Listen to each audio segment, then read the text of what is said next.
Bonjour, ici Serge Voilant. Bienvenue à cette capsule maintenant sur comment sortir de la spirale des urgences. Première vidéo. C'est important de comprendre quand on est réactif, qu'on réagit à quelque chose qu'on n'a pas fait ou qu'on a mal fait dans le passé. Je n'ai pas trouvé de place plus vraie qu'en maintenance. On dit que le diable est dans les détails. Bien, toutes les petites choses qu'on n'a pas faites correctement dans le passé vont venir nous réhanter.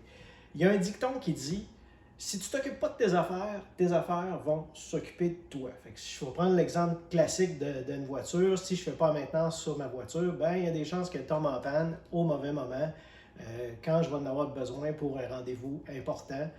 C'est la loi de Murphy.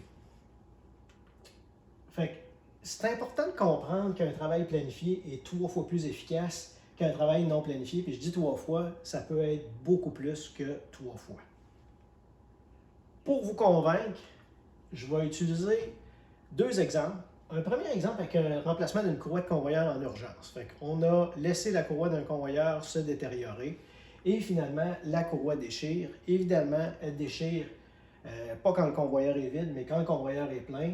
Je vais avoir besoin de vider ce convoyeur-là pour avoir accès à la courroie, l'enlever. Je vais devoir aller à l'entrepôt chercher une courroie. J'ai probablement pas de courroie déjà de cette dimension-là de prête. Je vais devoir tailler la courroie à la bonne dimension, revenir à l'équipement, installer la courroie, coller la courroie et finalement, je vais être capable de redémarrer l'équipement.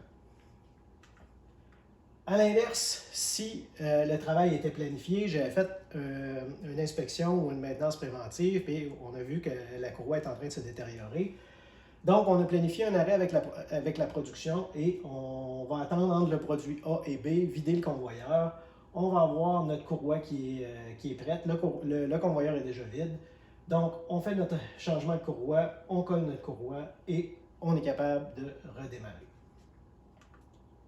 J'espère que ça vous convainc que la maintenance est beaucoup plus efficace en planifié qu'en non planifié.